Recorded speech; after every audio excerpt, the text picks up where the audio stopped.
நம்ம இப்பி செய்வது எப்படின்னு இப்போ பார்க்க போகிறோம். வாங்க செய்யலாம். இப்போ நீங்கள் ஒரு பாத்திரத்தை எடுத்துக்கோங்க. இப்போ நம்ம அடுப்பை பற்ற வைக்கலாம்.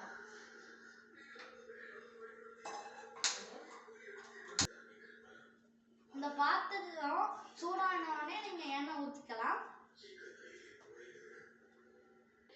இப்போ பாத்திரம் சூடாயிடுச்சு. இப்போ நம்ம எண்ணெய் ஊற்றலாம்.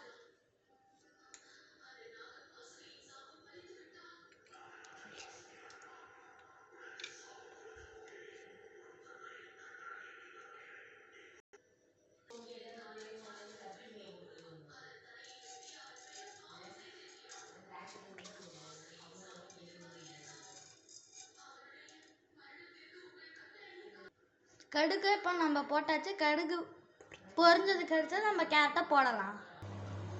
இப்போ கடுகு பொரிஞ்சிச்சு. இப்போ நம்ம கேரட்டை போடலாம்.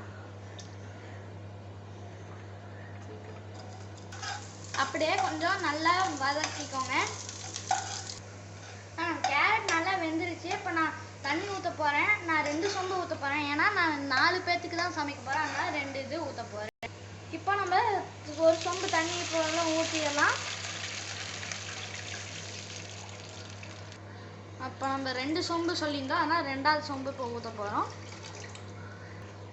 இதை கொதிச்ச உடனே நம்ம இப்போ இப்பியை போட்டுடலாம். தண்ணியை இப்போ கொதிச்சிச்சு. இப்போ அதனால் இப்பியை போடலாம். இப்போ நம்ம நல்லா கிளறி ஊற்றிக்கலாம். இப்போ இது வெந்த உடனே நம்மளோட மசாலா எடுத்து போட்டுக்கலாம். ஸ்பைஸியாக இருக்கணும்னா நீங்கள் சில்லி பவுடர் எடுத்து போட்டுக்கலாம். இந்த ஸ்டேஜில் நம்ம இப்போ மசாலாவை போடலாம். நான் 4 பேர்சனுக்கு சமைக்கிறதுனால நான் 4 பேக்கெட்ஸ் மசாலாஸை போட போகிறேன்.